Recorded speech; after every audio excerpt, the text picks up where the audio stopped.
Subscribe to our YouTube channel and press the bell icon to get the latest updates. I'm happy to state that we have made substantial progress and have already implemented 4 very major reforms in the existing system. The first, the present system did not have the process where accountability could be fixed to a particular individual on who was booking the bed and which bed was booked by which individual in the war room. Now we have institutionalized individual IDs for every single person working in the war room who is booking a bed.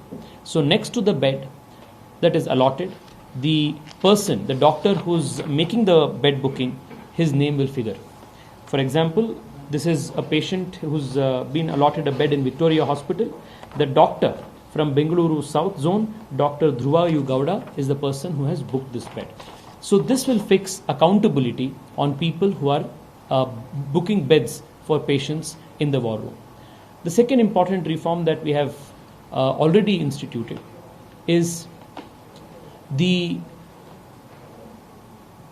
SMS alert to all people, to patients, the moment a bed is allotted in their name.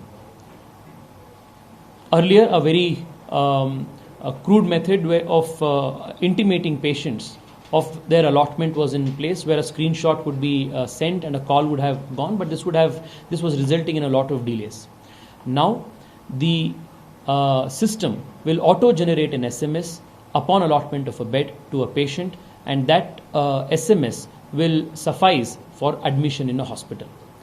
The third important change that has already been made is, earlier the amount of time that a patient had from allotment of a bed to admission in a hospital was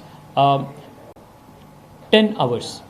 This was a very long period of time and was giving way for a lot of misuse. Now this period has been reduced from 10 hours to 4 hours. So upon allotment of a bed, a patient gets 4 hours to get himself admitted. If he does not, then the bed immediately auto allots itself in the vacant quota, it gets lapsed and is available for allotment to another individual. The fourth important measure that has already been institutionalized is, we recognized that the process of manual unblocking of beds was leading to a lot of irregularities. So this loophole in the system was misused by a few people, and they would use a person who was, say, in a home isolation, or a person who was even discharged, to as a proxy to book the bed in their name and later manually unblock it to block it in favor of someone else.